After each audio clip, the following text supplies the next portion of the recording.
Es el presidente de la Asociación Cultural Armenia, es técnico mecánico, periodista y docente. Es activista de la causa armenia y los derechos humanos.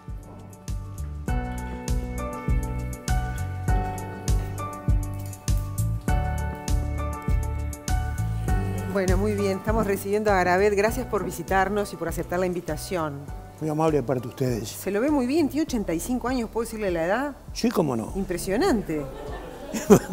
Se lo dije, después le pregunté si se lo podía decir, ¿viste?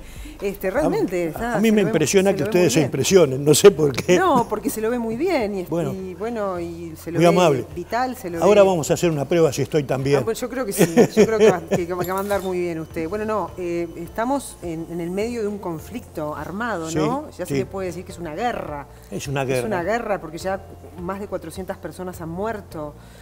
Algo más, sí. Y otra vez se ve, yo no quiero compararlo con el genocidio armenio, ¿no?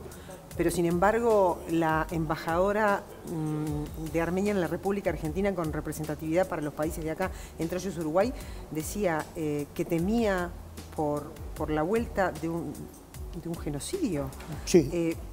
¿A ese extremo se puede llegar con este conflicto? Vamos a explicar también un poco qué es lo que está pasando y cuál es el trasfondo de esta disputa que hay entre Armenia y Azerbaiyán por una tierra que se llama Nagorno-Karabaj, ¿verdad? Sí.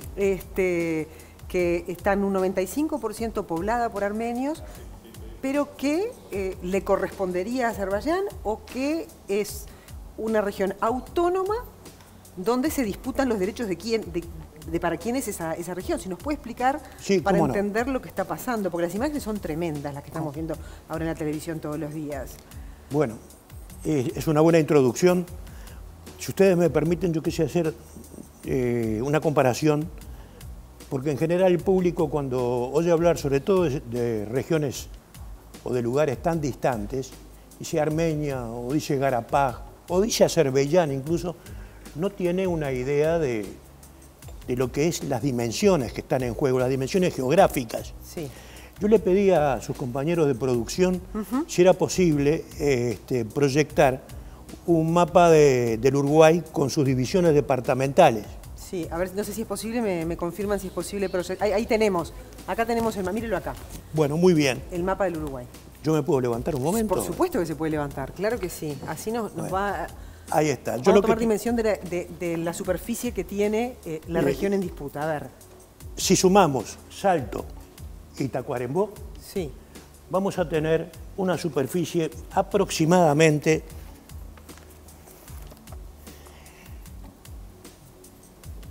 de 29.000 kilómetros. La superficie actual de la República de Armenia es de 29.800 kilómetros. De modo que la extensión territorial de la República Armenia entra en este trozo de la República del Uruguay. Y en cuanto a lo que está en disputa, que es lo que llamamos Nagorno-Karabaj y los armenios llamaron siempre históricamente Artsaj, es similar a la superficie de Durazno. Acá tenemos 11.500 kilómetros cuadrados y una población de 150.000 habitantes en Nagorno-Karabaj. Ahí tenemos el mapa, mire. Ahí está. Entonces, este pedacito es similar en su extensión geográfica a nuestro departamento de Durazno. Ahí va. La diferencia es... Puede tomar asiento. Bueno, muchas gracias. Si quiere, seguimos charlando. Pero muy interesante la comparativa esa para entender por lo que se están peleando. Pero esto no es de ahora. No es de ahora. Ya ha habido, por la década del 90, un anterior conflicto donde también hubo muertos. Ya a comienzos del 900 se había declarado a esa región autónoma, ¿verdad? Sí. Lo que dicen los armenios es se sienten en el derecho de reclamarla porque así hay un documento que lo establece, que les corresponde, pero sin embargo Naciones Unidas nunca ha reconocido que eso le corresponde a los armenios, ¿o sí? Hay episodios legales en los cuales se acepta, se reconoce la presencia de armenios, pero hay también actualmente lo que se puede llamar un derecho emergente, que es el que establece que los pueblos tienen el derecho a la autonomía y que incluso llevados en términos jurídicos, esa autonomía puede ser igual, equipararse o ser superior al derecho de integridad territorial que algunos reclaman. Ajá. Es decir, que este es un elemento para discutir desde el punto de vista jurídico. A ver, pero ¿cuál es el trasfondo del conflicto? A eso quiero explicar. Es decir, ¿qué hay atrás de ese pedacito tan reducido de tierra que decías es la superficie de nuestro durazno? Ahí está. ¿Por qué se pelean tanto? ¿Qué hay ahí? ¿Qué hay petróleo? ¿Cuál es el problema ahí? Bueno, siempre hay intereses, por supuesto. Hay petróleo, hay ubicación geopolítica, sí, que es importante para el desarrollo de negocios o de poderes que puedan manejar el negocio del petróleo a su vez. Y hay también un factor que no hay que desconocer, es la verdad histórica y la pertenencia a un territorio sobre el cual se ha desarrollado una cultura de miles de años. Si usted me permite, yo quiero hacer un desafío a la gente. Vino lleno de sorpresas, Garabed, me encanta. Acepto el desafío. El desafío no a usted personalmente, sino a los escuchas. Perfecto. Que pueden estar influenciados por la propaganda no armenia, sino la de Turquía y Azerbaiyán. Y dice, bueno, los armenios se están apoderando o se están usurpando un territorio que no es de ellos y lo están haciendo de puro vivos que son y están ahí negociando, etcétera, etcétera. Bueno, esa es una gran, vamos a decir, falsedad o un error histórico. Y el desafío que quería hacerle era el siguiente: agarrar un mapa histórico de esa zona, sí, que integraría lo que es la actual Turquía, la Capadocia, etcétera, etcétera, y el Cáucaso. Y si ustedes recorren en el mapa la historia de los pueblos, van a ver que ahí aparece Armenia, pueblos armenios, iglesias armenias, reyes armenios, la existencia de un gran reino armenio, en fin, la presencia armenia a través de diversas manifestaciones es permanente desde hace 4000 años. Sí. Y el desafío es que traigan sobre la mesa una comprobación de la existencia de Azerbaiyán antes de 1918. No existía. Es un país que no existía antes. ¿Y por qué Naciones Unidas no reconoce a esa parte del territorio como de los armenios? Bueno, si hay tantas pruebas y si está tan claro todo. Bueno, usted sabe que sabemos incluso como uruguayos que en la mesa de negociaciones y donde se expresan las cosas. Perdón, porque los países independientemente le reconocen el derecho a Armenia, e incluso Uruguay es uno de ellos, claro, que ha repudiado precisamente estos enfrentamientos, pero después Naciones Unidas, sin embargo, hace la vista gorda. Claro. Lo mira para el costado. Bueno, no se olvide que hay 5 países que constituyen el Consejo de Seguridad y es que son los que resuelven en nombre de los otros 190 países del planeta, ¿no? De modo que ahí es donde se juega la verdad y ahí inciden factores económicos, políticos y de influencia, sin ninguna duda, que Armenia no tiene ese poder. No tiene, solamente tiene un poder, que es la verdad histórica y la disposición de su pueblo a luchar por defender su tierra natal. Garabed, pero fíjese usted, después de 100 años siguen hablando de lo mismo, ¿no? Sí. Porque a comienzos del 900, el genocidio armenio, estamos viendo unas imágenes que son realmente tremendas de lo que fue aquello que seguramente para usted... a pesar de que son conocidas, me conmueven cada vez que la veo porque ahí están mis antepasados. Ahí están sus antepasados, porque usted, sus abuelos escaparon del genocidio, vinieron para estas tierras cuando sus papás eran chiquilines chicos, eran niños, ¿no? No, la cosa es así.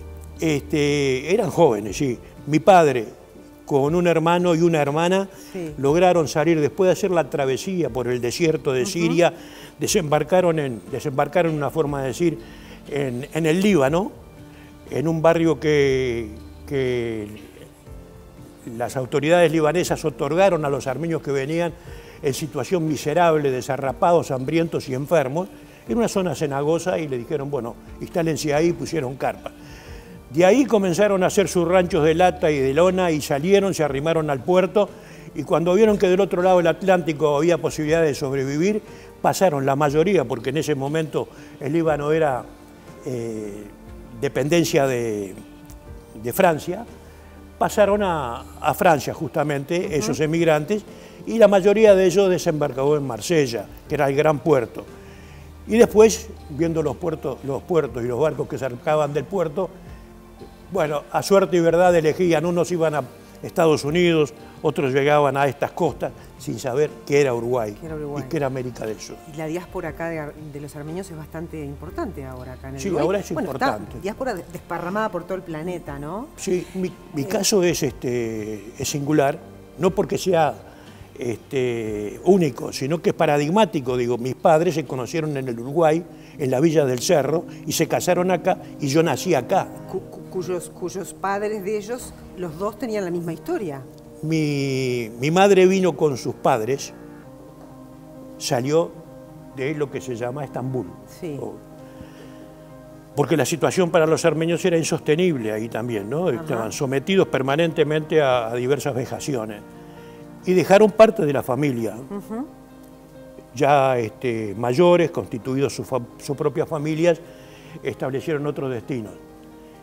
Con mi madre muy jovencita, tenía 16 años cuando vino acá.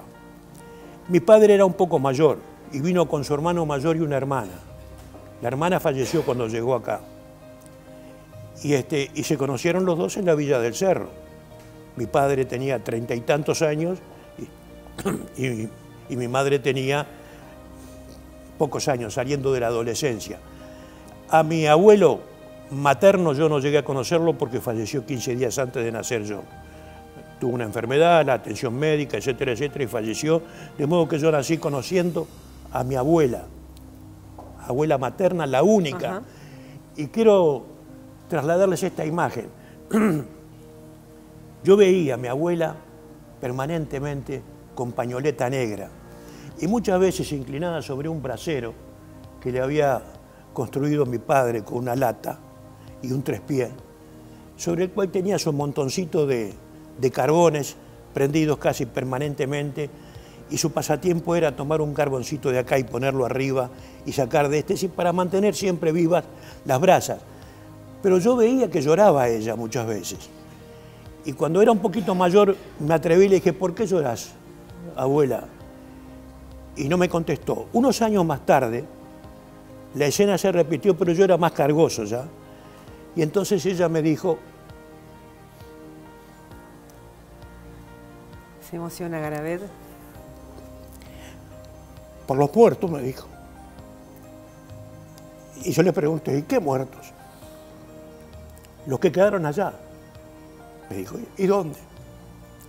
No me contestó, pero yo a partir de esa edad ya comenzaba a leer, a ver, y quedaron en el desierto, sin sepultura. No se sabe cómo murieron ni de qué murieron, pero murieron, desaparecieron. Bueno, esta es la historia verdadera, y yo quiero decirle dos cosas. He fundado el temor de la embajadora de Armenia porque estamos viviendo en un capítulo de pregenocidio. ¿Por qué? Porque las amenazas, tanto de Turquía como de Azerbaiyán, son esas. Vamos a terminar con la causa armenia y con el problema de los armenios, terminando con los armenios, lo cual a esta altura del siglo XXI es una cosa tan desaforada que realmente indigna, sea cual sea la parte del mundo en la cual se diga. Es decir, no puede haber un país que esté organizado para aniquilar a otro país y borrarlo por completo. ¿Qué es lo que se proponen? Es lo que se proponen porque no hay posibilidades de negociación y de hablar en términos supuestamente de equivalencia o de aceptación de principios humanitarios que después permitan otras cosas. No hay. Fíjese, las declaraciones del señor Aliyev, que es el presidente de Azerbaiyán, que tiene la presidencia por herencia de su padre, que fue durante 30, 40 años indiscutido gobernante de Azerbaiyán y que después se lo dejó a su hijo en herencia. Él ha dicho que Azerbaiyán tiene una extensión territorial histórica que llega hasta Yerevan, la capital de Armenia, y que van a ir hacia adelante hasta reconquistar sus territorios. Y por otro lado, el señor Erdogan se sienta en su poltrona, que es algo más que una poltrona, y dice, nosotros vamos a reconstruir nuestro imperio otomano porque tenemos derecho a eso, y ese imperio llegaba hasta Jerusalén. Nosotros nos hemos sentado durante más de 500 años en el trono de Jerusalén y tenemos derecho a volver. De modo que la amenaza es constante. Claro, Garabé, yo estaba pensando, te contaba todo esto tan conmovedor. Acá en el Uruguay se han hecho manifestaciones de repudio, como en todo el mundo se están haciendo manifestaciones de repudio.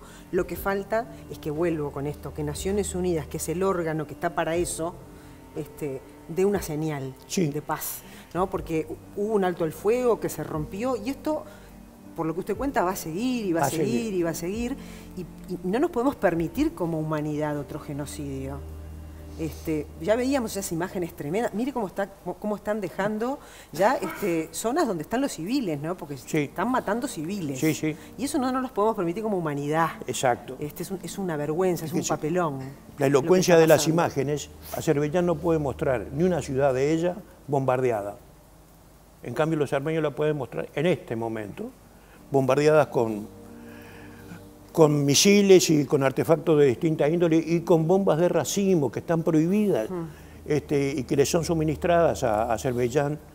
Y bueno, nadie puede decir que los armenios son provocadores o que están atacando, están simplemente resistiendo. Y en ese sentido, ustedes que son periodistas y conocen la delicadeza con que hay que utilizar determinadas expresiones, que a veces se mezclan las políticas con las jurídicas y que hay que manejarlas bien.